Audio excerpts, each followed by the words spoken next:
I've got a feeling some people aren't going to like the choices on this list. Let's find out.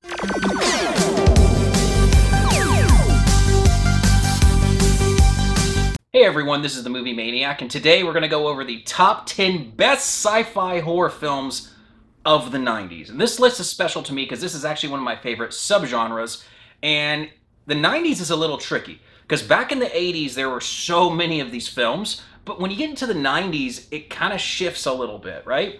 So one thing I want to get out of the way is that there are some titles that could have made this list but couldn't because they didn't fit the definition of sci-fi for me. So two examples, which you'll see on different sites online and different people debating this, is Deep Rising. So that movie I think is a total blast. I saw it at the right age. My dad took me to the theaters to see it. It's like action horror more than anything.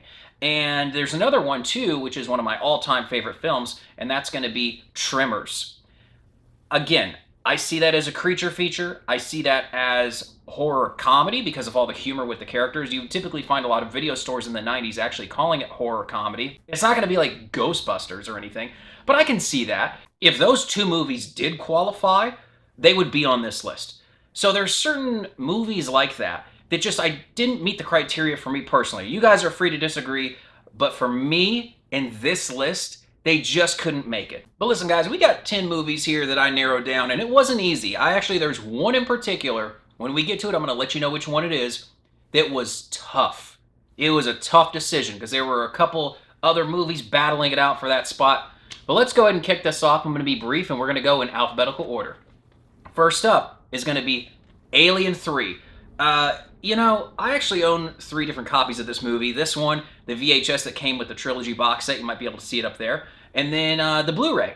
So I think that the theatrical cut and the assembly cut are a blast. Each one, I love that it comes out of the dog. I love the prison setting on this other planet. I like what David Fincher did with the film, even though he's not like really even talking about Alien 3. It has so many of those sci-fi horror elements that I personally love. It's got a cool vibe to it. It almost reminds me of this is kind of funny, but you guys listen to Nine Inch Nails? You know the album's Broken and the Downward Spiral? For some reason, this just fits comfortably. You could listen to those two albums all day, pop in Alien 3, and it would just fit that mold. There's just something really cool about this movie. It has a lot of balls killing off the main characters the way that they did. The Queen reintroducing that as, a chest burster. There's a lot in here to fall in love with, and I definitely don't mind having this on my top 10 list, even though it's a bit of a polarizing movie. Next up is going to be Alien Resurrection. I gotta tell you guys, out of all the Ripley movies in the Alien franchise, this is the only one I've ever seen in theaters because I was either too young or I wasn't born for the other films. And so this holds a special place in my heart. Joss Whedon's popcorn script mixed with the filmmaker's dreamlike vision, there's no other movie I can actually compare Alien Resurrection to. It's got its own unique identity, and I actually watched it again just recently. It still is a totally unique ride. So Alien Resurrection definitely makes the list, and I know a lot of people, actually, I've learned that more people, I think, hate Alien Resurrection over Alien 3, which is the reverse for when it came out. When it came out, people were saying, at least it's better than Alien 3. I clearly remember that as a kid. I remember everyone saying, Alien Resurrection, I'm not the biggest fan, but it was better than Alien 3. Now it's swapped again. It seems like more people are now appreciating Alien 3 and bashing on Alien Resurrection. So, anyway, with that being said, let's move on to the next film. And I told you guys, there's going to be some choices on this list that I think people aren't going to agree with, and then a lot of you are going to actually go, yeah, thank you, Maniac. Thanks for standing up for this one.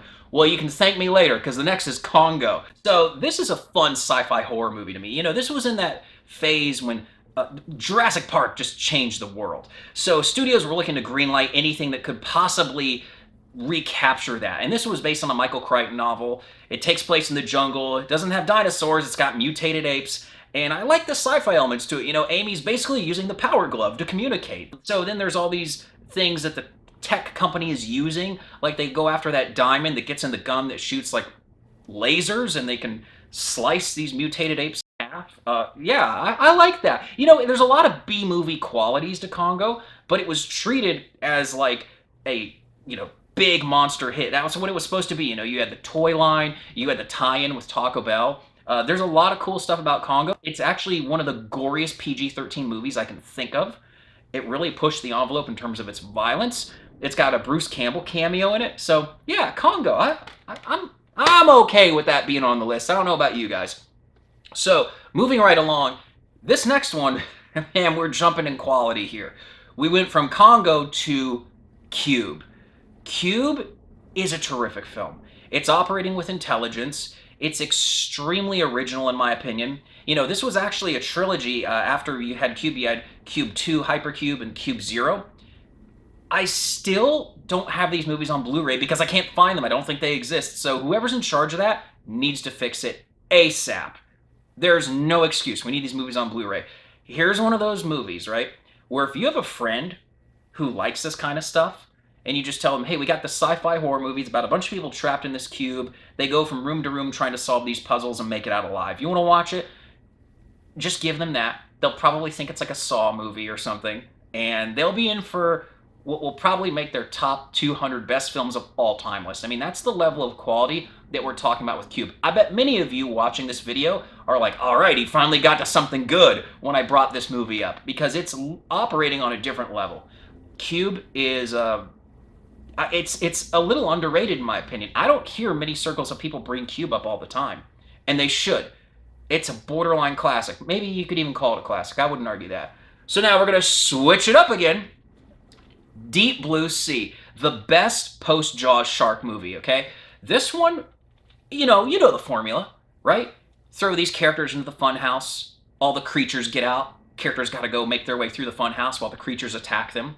That's what Deep Blue Sea is, and it's done so well. Every beat, every act of this film is a blast. There are a lot of unexpected surprises in store. I like that the sharks are treated very similar to how like the aliens would be in Aliens. Genetically engineered sharks. Come on. You know, it's got a little bit of that B-movie element, but again, it has the budget behind it. Who did this? Was this, this is Warner Brothers. Warner Brothers really put a lot of money and effort into making this thing like a big, high-octane summer blockbuster. So if you haven't seen Deep Blue Sea, or it's been a long time since you've seen it, absolutely give this a watch. You won't be disappointed. If you like this kind of stuff, there's literally no way this movie can make you mad. I mean, I don't know. I got so much to say about it. Got to move on, though. Now, remember how we were talking about Congo and went to Cube? We got an interesting transition here. Similar, maybe not quite as gargantuan. We're going from Deep Blue Sea to Event freaking Horizon. This is the Hellraiser of the 90s, the Hellraiser in space, as many people have said, and I endorse that. Listen, folks, not too many movies scare me. I just love horror for all of these different aspects, which maybe I can get into one day. Very few movies freak me out. Here's one of them. I saw this in 6th grade. I wanted to see it so badly, and this movie was like, all right, maniac, you want to check out Event Horizon? You better buckle your damn seatbelt, because this is just... Okay, I'll tell you this. This scene where Sam Neill is up in those green vents and his wife shows up right behind him with those like blacked out eyes, that scene haunted me. Like I'd be just walking around thinking about it in my house, like going through a hallway, and I'd be like, it would just, it creeped me out so bad, but in a good way. Like there should be films like this that are so well made. This is by Paul W.S. Anderson. You might recognize his name from being the director of the original Mortal Kombat film, and he did the first Resident Evil movie. Many people, probably myself included, would say this is his best made movie. Some people bash on Paul as a filmmaker. I don't. But if you actually want to see what he's capable of, and you're one of the haters, definitely check out Event Horizon, because you might actually take a step back and go, oh my God, this guy really does have it. This is probably his best movie. And it's just a great sci-fi horror film. You have to check out Event Horizon if you haven't. But just be prepared for some nightmares after watching it. And to wash all that out, for a little bit of eye bleach after Event Horizon, we're going to go with Robert Rodriguez as The Faculty. So this is awesome, because this movie is channeling a lot of those 1950s sci-fi horror films, which was the dominant horror genre in the 1950s. And this one's got an all-star cast if you grew up in the 90s, right? So you got Jon Stewart as the scientist, you've got Josh Hartnett, you've got Elijah Wood. Was that Jordan Brewster? She's Paul Walker's wife in all the Fast and Furious movies. She's in this. This movie, it's just so much fun. It's got a lot of humor in it. You know, Robert Rodriguez. This was from his golden era when he was doing El Mariachi, Desperado, From Dusk Till Dawn. This was, I think, right before Sin City. I think this was a few years before Sin City, so he was at the top of his game, just on a never-ending winning streak. I mean, he really knew what he was doing with this film, and it's just so much fun. This is another one of those movies that my dad and I saw in theaters.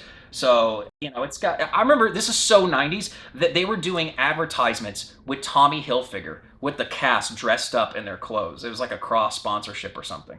Yeah, nice little fun alien invasion movie that's not it's not like Independence Day or something, which again, that's more of a sci-fi action movie with elements of horror in it. I don't know. If you would put Independence Day on this list, I'm not going to fight you on that. Yeah, I like Independence Day a lot.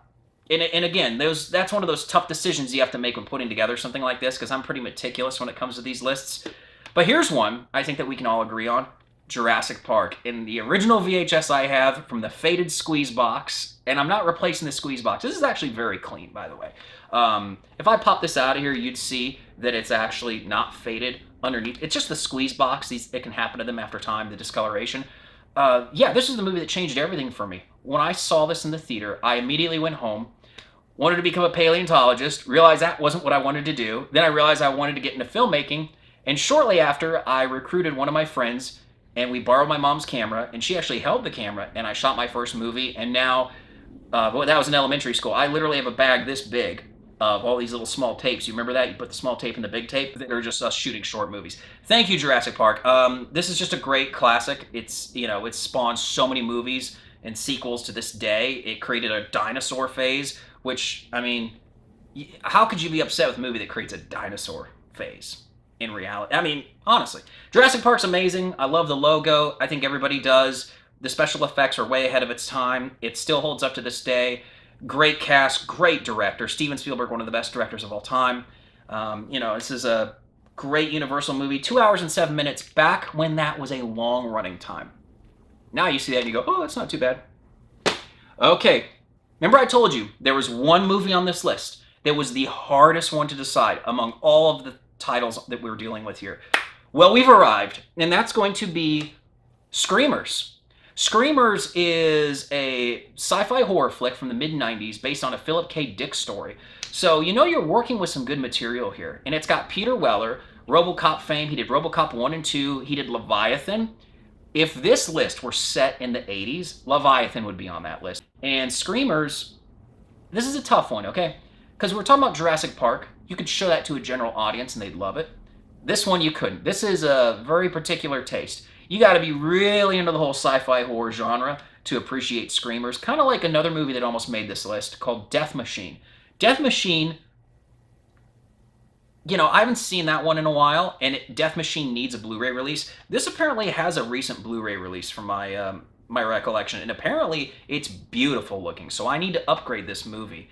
This one's an old rental I got for $3.99, so it was a good purchase because I've watched it numerous times since that purchase at $3.99, so you can't beat that. And yeah, just an all-around cool, leans heavily into the sci-fi. This one does. And if that's your cup of tea, go for it. And plus, you know, seeing Peter Weller in these I think this is like the last big theatrical movie Peter Weller did. I think after this, he just went full-time as the professor. Last, but certainly not least, is a choice that I wonder if many of you expected. Because we know that this was based off a TV show that was sci-fi horror that dominated the 90s. As a matter of fact, you can't separate the 90s from what we're about to show you. They are inextricably linked, okay? I'm going to give you a second to guess, because I think you guys could figure this one out. TV show, sci-fi horror, dominated the 90s. All right, no more time to guess. The X-Files Fight the Future. This one still holds up to this day. I think that this is one of those movies where I told you I don't get scared. I told you, with horror movies, I don't have that effect. I watch them typically for other reasons. The opening of this movie, that opening scene, guys, where they're in that cave with the alien, I'm literally getting chills talking about it right now. Okay, now I'm getting goosebumps. I don't know if the camera's picking that up. Like, I'm not even joking. Oh man, I just got cold chills. The beginning of this movie scares the hell out of me. Man, just thinking about it. Anyway, so there's also a lot of wild conspiracies in this movie, which is obvious because the X-Files was known for that. But the thing is, the eerie thing about this is that the creators of the X-Files always pulled from real life conspiracies, so they kind of put them in here as well. You know, if you, we're not going to go down the rabbit hole or anything like that, but the way it's shot, so this was engineered to be like a big popcorn flick. Take the X-Files and make it a big summer movie. Like that was the goal here. And they succeed at doing that without it betraying the X-Files. So there are some people that might go into this and expect one of those big blow 'em away Independence Day style films. You're going to be disappointed. This strikes a perfect balance from going from the TV series to making a massive film. I love the way this movie looks. I love a lot of the different. I vibe with the X-Files. I really do. And this is about as 90s sci-fi horror as it gets on the big screen with this movie. It's the music, the tone. Watching Mulder and Scully in a feature film outside of the TV series is so cool. This is actually the double feature here. So it comes with, let me show you guys. It comes with Fight the Future. I always call it the X-Files. Seems like everybody calls it the X-Files Fight the Future now. And then it also comes with the X-Files I Want to Believe, which I don't think I've even actually watched that. And I'll tell you why. Because I Want to Believe came out in, I think, 2008. Or is it 2009? I don't remember. And they really sold that as, again, a big kind of movie like Fight the Future was going to be. And it really wasn't. It just felt like a more mundane X-Files episode stretched out into a full feature. And it was a big letdown for a lot of us. Maybe I should revisit it now knowing what it is. Sometimes you go in with expectations way too high. So that's the top 10 here. We're closing it out with the X-Files. What do you guys think? Anything on this list that you absolutely hate? I'm going to guess some of you probably are a little pissed off of me putting the Alien movies or Congo or something like that on there. I bet you there's some movies you would have put on this list that didn't make the cut. And I'm going to guess that there's probably some other titles that you would consider sci-fi horror and feel comfortable labeling them as that I didn't.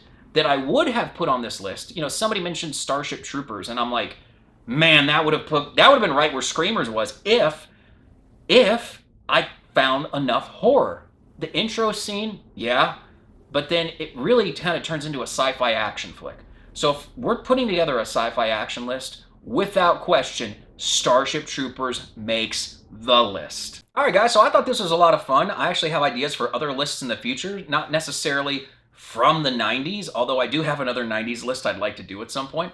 And yeah, I really enjoy getting these out. I made me realize, like, man, we really need Cube on Blu-ray. I couldn't hold it up and show it to you. Alien Resurrection I do own. It's just in my Blu-ray collection as part of the Blu-ray pack. I think you could probably see it up here somewhere behind me. It's fun kind of going over this physical media stuff too. It just was an excuse to break it all out. So what do you guys think? Let me know in the comments below. Do you like these longer format videos? Do you have any ideas or requests for stuff I should do in the future? Because I may or may not listen, but I'll definitely read your comment and I'll respond. Smash that subscribe button so you can stay inside the mind of a movie.